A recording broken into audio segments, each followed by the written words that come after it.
Bonjour, bonjour à toutes et à tous. C'est avec le cœur serré, une grande tristesse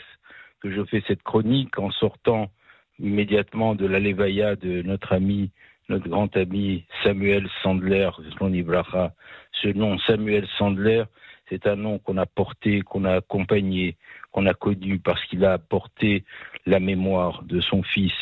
le Rav Jonathan Sandler, de ses petits-enfants, Gabriel et Arié Sandler, de sa petite cousine Myriam Ansodego. Il les a portés à bout de force depuis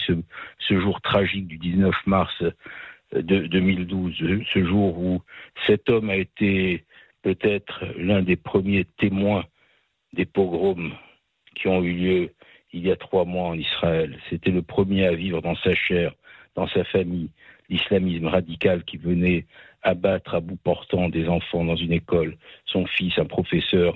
un rave dans une école. Cet homme qui a montré au monde entier, à la communauté juive, qui m'a montré, parce que c'était déjà un ami, nous nous connaissions, il était président de la communauté de Versailles, il était à mes côtés la veille dans une grande journée de la vie juive, il nous a montré qu'on pouvait souffrir avec retenue, qu'on pouvait souffrir avec dignité. À aucun moment,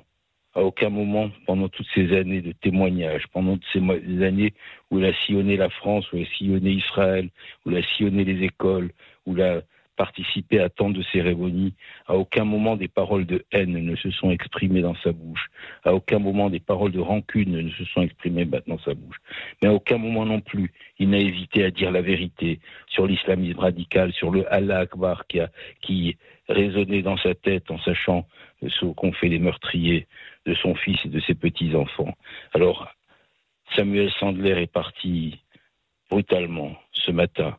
en laissant sa femme, Myriam, avec laquelle j'étais tout à l'heure, et à laquelle je pense avec beaucoup d'affection, qui se retrouve seule, sans son compagnon de vie, mais qui se retrouve avec la responsabilité d'accompagner leur fille Jennifer, avec laquelle j'ai une pensée, bien entendu, leurs petits-enfants, leur belle-fille Eva et leur petite-fille Diora.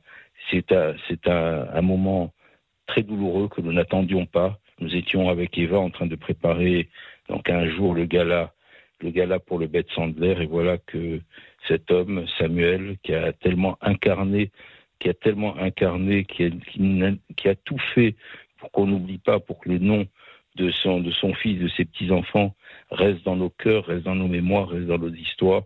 Voilà qu'il s'en va et qu'il nous lègue. Il nous lègue à la fois la responsabilité de continuer à faire vivre dans nos vies, dans nos cœurs, la famille Sandler,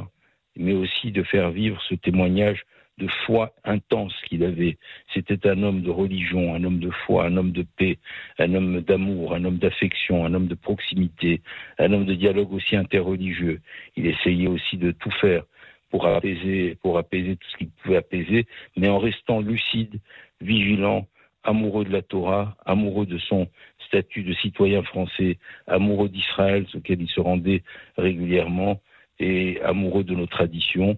C'est avec un cœur lourd que je me vois de parler de Samuel Sandler, au passé. Il partira en Israël samedi soir pour être inhumé sur ce lieu que nous connaissons malheureusement si bien depuis tant d'années, sur ce lieu sur lequel nous sommes recueillis tant de fois, aux côtés de son fils, de ses petits-enfants. Je voudrais redire à toutes celles et ceux qui nous écoutent que nous perdons un homme important. Nous perdons un militant important de la communauté, un militant de la mémoire, un lucide, une personne qui avait la parole autorisée et qui, quand Samuel Sandler disait quelque chose devant un président de la République, devant des préfets, devant des ministres, il était bien entendu écouté parce qu'il savait dire les choses avec modération, il savait dire les choses avec émotion, il savait dire les choses avec souffrance et avec douleur, mais avec toujours cette retenue, et puis avec ce qu'il a vécu, qui ne pouvait pas l'écouter. On était obligé d'entendre son témoignage. Alors merci Samuel pour tout ce que tu as fait pour la communauté juive, pour tout ce que tu as fait pour les témoignages que tu nous as apportés, et nous restons les témoins de ton histoire, et nous restons dépositaires de la nécessité de faire vivre la mémoire, la tienne. Et maintenant on dira Samuel, Jonathan, Gabriel et Arié, qui sont aujourd'hui réunis auprès de Dieu et qui prient pour l'ensemble de la communauté dans ce moment difficile que vit notre communauté et que vit Israël. Yeh Zecher Baruch.